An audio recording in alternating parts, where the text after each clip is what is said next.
So welcome back to this February edition of the Courtside Mini. We have again with us Kris Soutar. Thank you again, Kris, for being with us. Pleasure. It's seamless. This is as if we just press pause and record again. So here's the big one: cheating, or if they're not cheating, they're misreading a call. We've got young players having to self-manage themselves and the game, make line calls. I guess there are some positive dynamics around that because it is encouraging them to call the lines honestly, but it's also putting them in a position that Andy Murray doesn't have to be put in. So some of that sometimes feels a little bit of unfair pressure, but it does invite them to be fair and to be honest. There are times where they will get the call right and the other person will have a right hump about that. There'll be times when they get it wrong and the other person may let it go or challenge them on it, and you cause tension. Is it fair on them or not? And then sometimes what I've noticed in games is calling your own lines does seem to give an advantage to the player who's a little bit bolder or cocky, or has the ability to forcefully demand that their decision was correct, and you get more of those timid players maybe being robbed occasionally. Mm-hmm. As parents, we try and sit on our hands, but involuntary reactions do happen. So this whole world of either cheating or just misreading a line call in the heat of a game, what are your thoughts around that to help us, particularly as parents, support our kids as they play and they feel maybe injustice has been raining down? Okay, this is a very emotive topic. It is. Because we all have situations where we feel like we've been cheated. I read a question on Facebook the other day. It was a coach from New York asking, I think, what they could do in America to eliminate this. I think he used the words epidemic of cheating that they have in the junior program and the junior tournaments. So my thoughts on that, first one is that as long as we've got humans playing sport, we're never going to eliminate it. Yep. All we can do is reduce it. If I was to define what I believe cheating to be, it's desperation to gain an advantage. Right. That's pretty much what it is. In every walk of life, if you cheat, you're desperate to gain an advantage, so you go to unnecessary lengths to do it. And therefore, for me, the way we could reduce the cheating is to reduce the need to be desperate, and that comes, I would say, primarily from the parents, then from the coaching system, if you like, or coaching programs, and then from the actual competitive system that we have. So if we talk about parents, I can only speak about me as a parent, but if I see my children being desperate about anything, it doesn't matter what it is, I will try and instantly downplay the situation and put it into perspective and make them realize that it's not that important, that it's a great opportunity to learn, etc., etc. Excuse me, sorry. You've still got that cough from January. No, it's lingering on a month.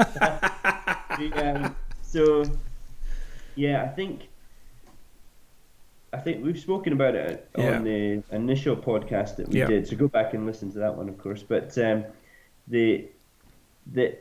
do think that it's our responsibility as parents to try and put things in perspective for our kids. Their self-worth is not attached to being good, hitting a little yellow fuzzy sphere. No matter what walk of life they choose to go down, they're going to encounter situations where they feel things are unfair, that they are being cheated on, they are being lied to, whatever the thing is, that's going to happen. So it's not whether that's going to happen or not. The question is, what are you going to do about it when it happens? So that whole expression, now what was it that Michelle Obama said?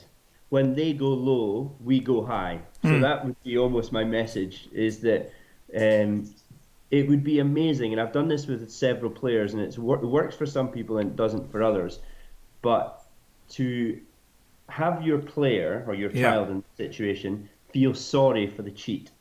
Okay. because that empowers them to actually, number one, it's like they're definitely going high when the player's Yeah. going low. It de-stresses, because at the end of the day, that's what we want to do, is reduce the shoulder 6 inches, to make them kind of be cool, Yeah. to be thinking. It's almost to smile when it happens. That could be metaphorically or hypothetically, because you might be Yeah. raging, but to inwardly actually go, they're so desperate now that they have to go low. I'm going to choose to go high. And that might be as simple as accepting it. It might be as simple as the way you challenge, because that was something I learned to do as a Yeah. competitor when I was younger. I was nuts when I played. There's no two ways about it. If you'd seen videos of me playing between the ages of maybe 14 and 17, 18, complete nutter. But when I was 18, 19, I got some really good advice, not even from a coach, just from a fellow player, about how to manage my mind in those situations. Yeah. And smile was one of them. Um, that he advised me how to challenge. Mm-hmm. It was very much like a challenge with a smile on your face, almost like, "Are you joking me?" Yeah. I just want to be clear. Are you calling that out? That kind of Yeah. that Yeah. way.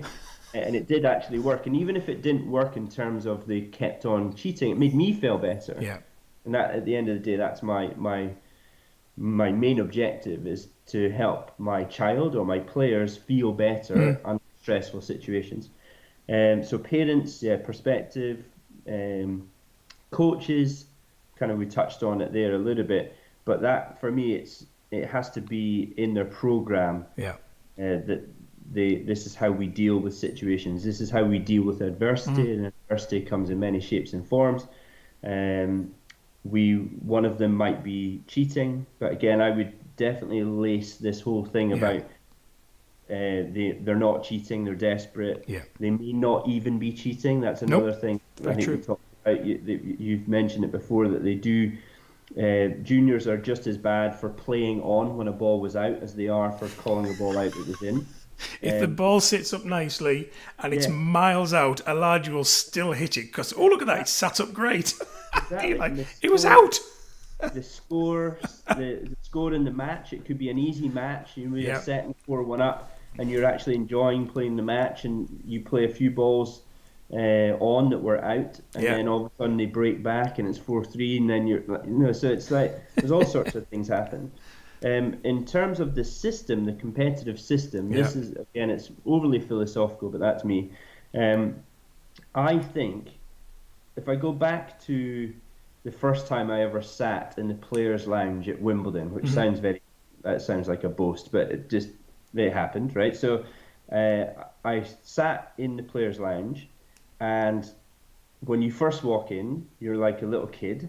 You're Yeah. trying to be cool outside, but you're like, oh my God, that's like, I sat next to Hewitt and had lunch with him and Becky, and his kids were running around, whatever. So I'm sat there going, oh my God, I'm sitting next to Leighton Hewitt. But outside, I'm like going, you all right, mate? How's it going? Yeah. Yeah, Yeah. yeah. How's the kids? And you're just speaking away. You're seeing people that you recognize every time you turn your head. After about half an hour, it wears off, Yeah. and you actually sat there going, right, let's look around and see what's happening.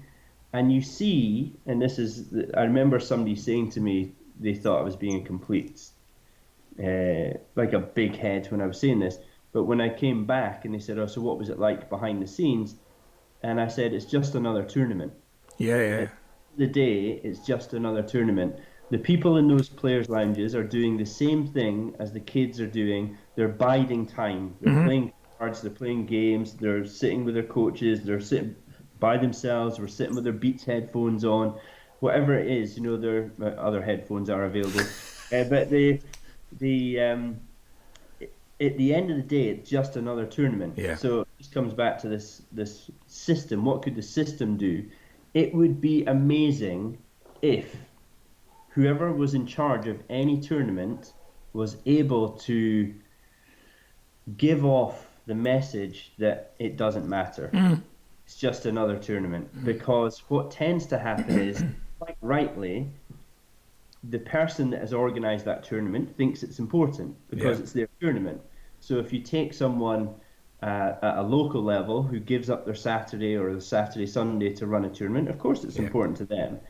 If you go to the next level up and they're running a county event and it's an LTA sanctioned event, of course it's important to them. Nationals, it's important. If you go to someone like Melissa Pine, who it was the WTA tournament director for the last 5 years in Singapore, her whole year is consumed with this 1 week of competition at the end of October. So of course it's important, but in the grand scheme of things, it's not that important. No. And it would be nice. It would be nice if we could actually just get a handle on that. That people are not like the term chasing points. You know, even that saying makes it sound desperate. Yeah. I'm chasing something. You're not chasing something. You're gonna turn up. You're gonna compete. You're either gonna win or you're gonna lose, because there ain't no draws in tennis. And all I want you to do is give it your best. Yeah. Compete. And if you win, great. And if you don't, you know, it's not the end of the world. And this whole cheating thing is wrapped up in amongst that. So it's such a difficult thing to say, because people, like this thread that I talked about in Facebook, they're talking about installing Hawkeye for junior tournaments. You know, I'm like, are you joking? It's like that doesn't solve the problem. The problem is the desperation, and the reason that kids are desperate is because they think they're chasing something, chasing status, chasing ranking points, chasing acceptance, chasing funding, chasing, you know, program. They're just everyone's chasing something. Yeah. Everyone nowadays is getting into these philosophical quotes, and it's not about the destination, it's about the journey, but no one's living it, or very few people are living it. They like the sayings, but they don't actually take a minute to go, okay, is it really about the journey? You know, if it's really about the journey, what do I want to get out of this journey? You know, and I think that's, I don't know if I actually offered any tips there, but I think the cheating is all about desperation. Yeah. So, and that for us is something we always try to remind Elijah or anybody else we're giving a lift to when we go to a tournament, is that if they're, you know, sometimes they are not deliberately cheating, they may have misread it. Yeah. And so if you then cry foul on them, they think they have been fair. That can inflame something. So be careful on kind of accusations. So how you challenge that. Yeah. If you think they've called out and you think it was in, particularly we play a lot of clay out here, so you know you've got to mark it, which is then hilarious watching 11-year-olds trying to remember where on earth the mark was. So you get some fabulous artwork on the floor. But I really love that point you've talked about there of it's a sign of desperation from them. So if they start to call balls out that you genuinely think, hang on a minute, you're having a laugh there.